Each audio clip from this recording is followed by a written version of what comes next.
Welcome to the Mary Mac Show, where we will be talking about your feelings, experiences, and pain following the death of a loved one.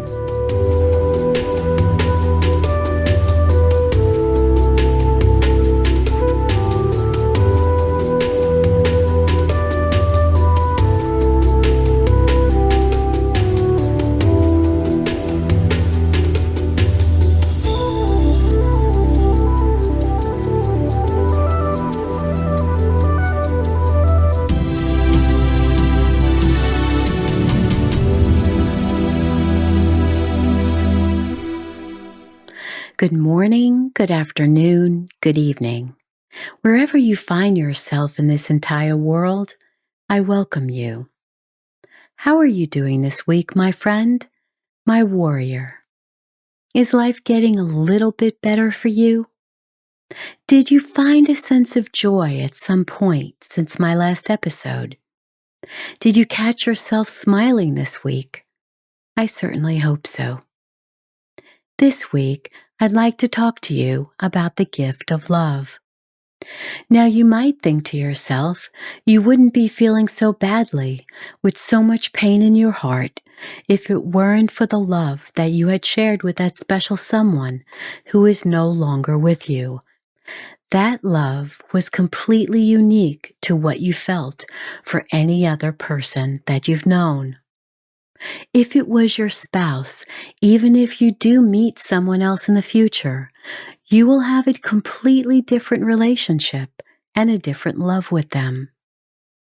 If it was your sibling, there's a good chance that you have a completely different relationship with the sibling you lost than the other siblings who are still with you.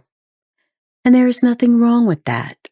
We just happen to be closer to some of our siblings than others. If it was a parent, we might have been closer to our mother or father. Some say that sons are closer to their mothers and daughters are closer to their fathers, and that may have been the case, maybe not.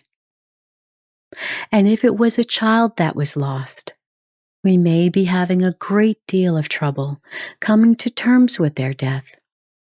Now, I'd like to say that we love each child exactly the same, but we know differently.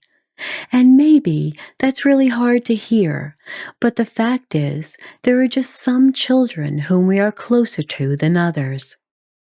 Some may have given us a really hard time while they were with us, and others gave us no problems at all. But no matter who we have lost, the reason that we feel such sorrow is that regardless of the strength of the relationship, we loved each one. We grieve so deeply because we loved so deeply. And while we feel we are missing them and the lack of love we once shared with them, it is important that we realize we must not only love others, but love ourselves. When we go through such trying times after a loved one's death, we tend to neglect ourselves. We worry about everyone else and leave our own needs and desires on the back burner, and that's not a good thing. Yes, especially in the beginning, there are many tasks that need attending to. Worrying about the children, making sure they have the support services to cope with the death of perhaps a parent, sibling, grandparent, or classmate. We take care of other siblings when our parents die. Not only the emotional aspects, but also clearing up the possessions in the home, maybe even dealing with selling the home. After someone has died, it's not just the burial. There can be so many other aspects and obligations that those who survived sometimes have to handle. And all of that takes time, energy, decision-making, discussions with other family members. But all through this time, we neglect ourselves. We don't give ourselves the love we deserve, the time and nurturing we need for ourselves so we can get through this difficult time in our lives. And additionally, we don't reach out to others to obtain that nurturing and love that we need. So, how do you love yourself? Do you even consider it? Are you so busy during the business of doing that you don't have time to actually be? Do you set aside some time each day to have that quiet cup of tea by yourself? Put your feet up and just relax in silence. Even if your home is chaotic with so many people and activities going on, it is possible to rise a little earlier each day, to sit in a quiet place in your home all alone. Enjoy a bit of lovely music and write your 5 things you're most grateful for in your gratitude journal each day. With all that is happening in our world and with so much uncertainty, I find myself out loud saying several things I am grateful for before my beloved and I fall asleep. I remind myself of the lovely things we have experienced in the past, wonderful memories of past vacations and trips to the beach, things that make me smile. Each day, in a small way, I do my best to sit in silence and reminisce on things we've shared together because I know, and you know, how short life can be. And I never want to take life for granted because, as we've seen this year, things can change so quickly beyond our wildest imaginations. 2020 has provided a wake-up call to those who hadn't seriously looked at their life. Those of us who have experienced a loved one's death know all too well what they are grateful for and what truly matters in life. Because we know it could be taken away from us in a flash. Death brings adjustments and readjustments in life. We must learn how to cope with adversity that we might not have thought about before. And during this pandemic, we get to appreciate what we do have. We find love in all the small kindnesses during our day. Oh, we had all this before this crisis, but it's just that we never really appreciated those tokens of love that came our way. We considered them too superficial, too small, too inconsequential. But when life changes for us, we become more aware of just how important little bits of love mean to us, especially when we are grieving. A kind smile from the cashier, a wave from another driver to let you take the parking spot, a door being opened for you, someone holding the elevator, a phone call from a long-lost friend, a larger than normal tip for the waiter who is struggling, an amazing few dollars when you're in line at the grocery store and don't have enough. These acts of kindness and love make our world so much brighter, don't they? Little bits of love make life so much richer, so much sweeter. They make us realize that is the spice of life. That is the treasure that makes us human. So what can you do to give bits of love to others who might be just as in need as you are? Now you may be saying, how can I even contemplate giving love when I feel like I don't have any or enough for myself?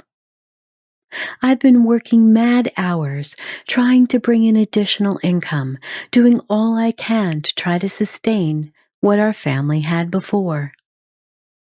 And I'm not even sure that will happen with all that is going on now. And add to that, I'm grieving for someone so special in my life. I wake up exhausted each day.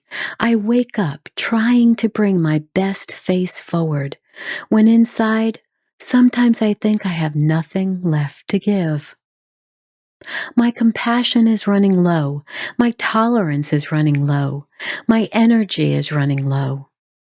Yet everyone needs me.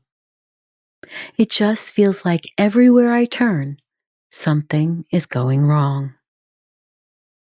So if you feel this way, please know it happens to all of us, and it happens to me also.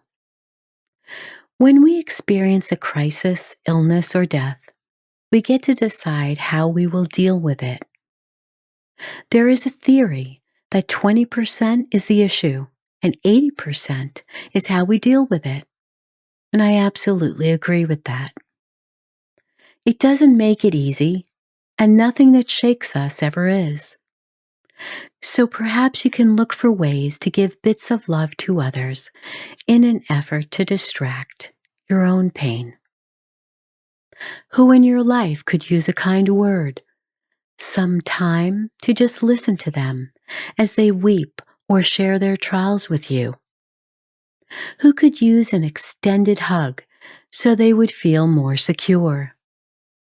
Who cannot see their worth, that they are enough just the way they are? Can you lift their spirits by writing, "I am enough," in red lipstick on all their mirrors, just like glorious Marissa Peer taught me?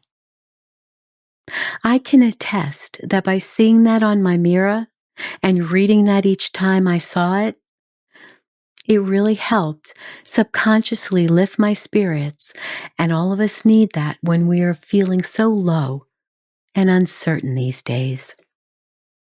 Loving ourselves and loving others to whatever capacity we can will help us so much in moving forward in our grieving process. Be kind to yourself and to others, especially now. You may never know, and they may never know, exactly what each of you are enduring. Special hugs and much love to you today and always. So now it's time to get up and dance, dance, dance. Wiggle and move your body even if you're in a sitting position. I know you think this is wacky, but please just do it anyway for me, okay?